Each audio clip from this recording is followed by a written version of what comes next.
I want to talk briefly about how to truly get the most out of software development as a job, as a career.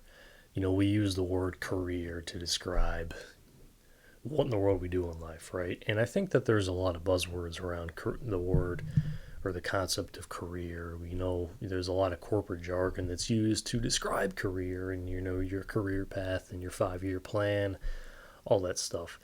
But at the end of the day, when you cut out all just the nonsense, it comes down to a choice.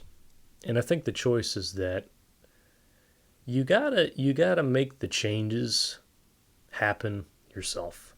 Nobody else is really going to make the change happen.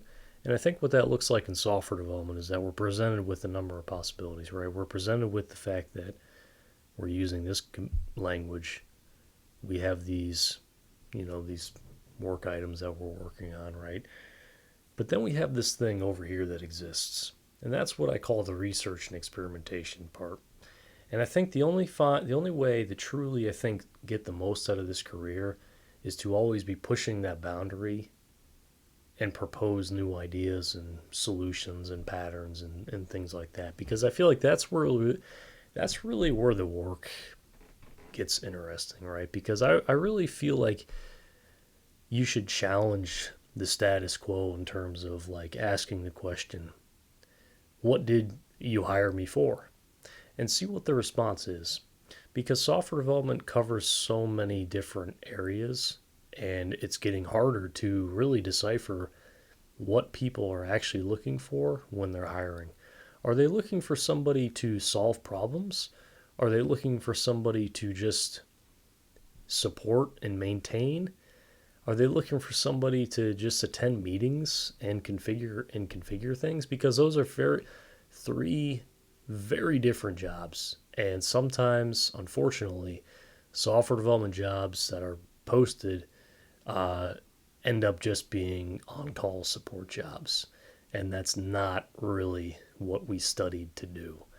But it's hard, and it's hard to find legitimate, like, research-oriented jobs. And that's really where this career gets interesting. And that's where I think the true fulfillment is, right? How many people have just said that they've just gotten so burnt out of this career, and right, they just show up and do support work and then on call. It's terrible to see, and but it happens all the time, and it's become such a problem, and especially when you couple that with the current job market, right? It's what in the world do we do, right? So like finding that true research job doesn't happen just doesn't just happen.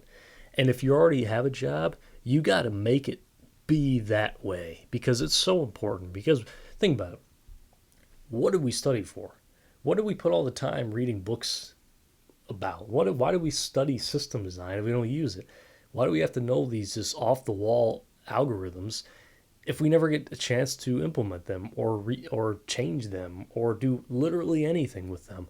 Like, why do we have to know how to reverse a linked list if we're literally just going to be looking through logs? Like, how do those two things connect?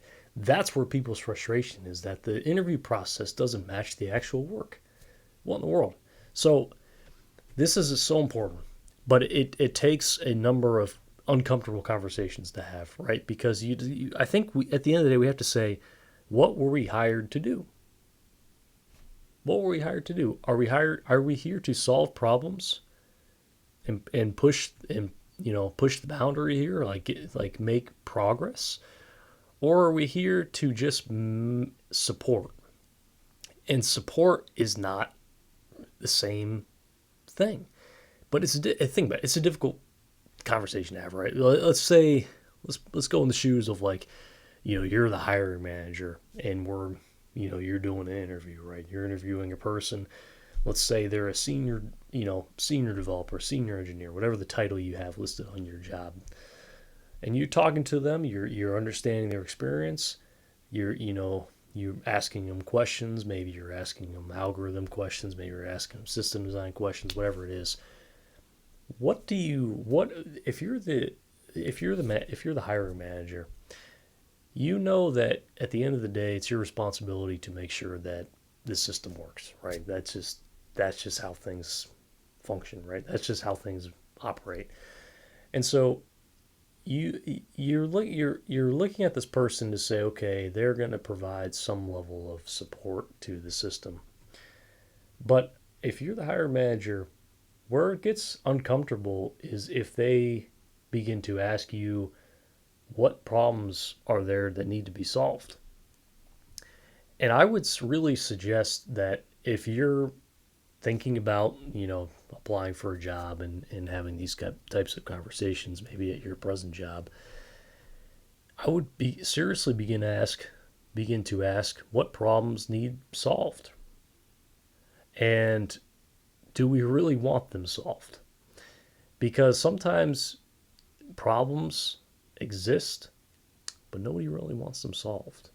People just want to maintain the status quo, and that can be very challenging. And it's something that I honestly was just not really aware of when I first started, is that how many ways this job can manifest itself, and how many different spots you can really find yourself in. Because how is it that two people can get two different software developer jobs? One person hates it and one person loves it. Why is that? I would argue that one factor in that is that one job is more research oriented than the other. Because if you're bogged down by constant just you know support and things like that, you never get a chance to use what you studied. But when you use what you studied for years for, that's where the fulfillment comes, because you can add on to the concepts and topics that you study, right? If you took a class in algorithms, but you never get a chance to use it, what's the point, right? If you took a class in, I don't know, what data structures, but you never get a chance to use them, why? What does it matter? When we're doing videos on this channel, looking at expression trees and lambdas and things like that, I think there's a lot of opportunity there to leverage knowledge that you have about data structures and incorporate that into .NET to solve a problem. But if you don't get the time to do that, what's the point, right? And I think it's unfortunate that software development has come to this this chaotic spot it is in terms of jobs, like applying for jobs and things like that. But it's almost gotten trickier. It's like we have to ask an additional question of, like, what problems do you need solved, and what kind of job is this? What does the day to day look like? Because far too often it's almost like people lose sight of what we're hired to do, and it can make for an uncomfortable conversation. But I think it's a necessary one, especially with all this talk and hype about AI and stuff. And yeah, I've used AI tools and whatever I you know AI, agentic AI, code editors, all that stuff. And some of it just, yeah, okay, some of it lives up to the hype, but sometimes it doesn't. And it's not going to solve all the problems for you, for sure. But I just think that it just, marketing has just messed this up. And poor job postings and bad interviews and a whole slew of things has made for a whole set of people that have studied and spent thousands and thousands of dollars, but their skills are never utilized properly in their job. But they just don't say anything, right? And it's kind of the same problem that people have of, like, somebody will be working at some place for decades but make less than the person who just got hired. What's up with that? But that's what happens, and that's why it's so important to ask questions yourself and make the changes that you want to see happen yourself. Because if no one, like, if nobody knows how you're feeling, no change is going to happen, right? If you really want to move into more of a research oriented job, or if you really want to change what your day to day looks like, then you need to be pushing for that consistently. And if you're not still having conversations about it after you start bringing it up, then I think it might be time, to look elsewhere. And that's just the nature of this, right? Because we're not people are not static, right? We don't there's not just this consistent status quo for humans, right? We're very dynamic, and things change, things happen.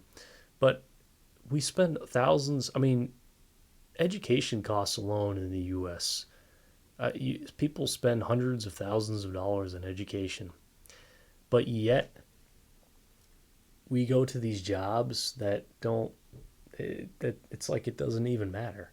That's where people's frustration is. Like, we spend people spend hundreds of thousands of dollars in education that doesn't even, you don't even need to do this job, right? Why don't we make the job that you need the education to do? I mean, truthfully. I mean, truly. I mean, you don't need a master's to use Excel, right? Like, what? Like, why are we like that? It's just, it's crazy. I mean, why do you? What are we doing here? Like, why? You don't need a master's to code, right? Like, I just, it just becomes problematic, right?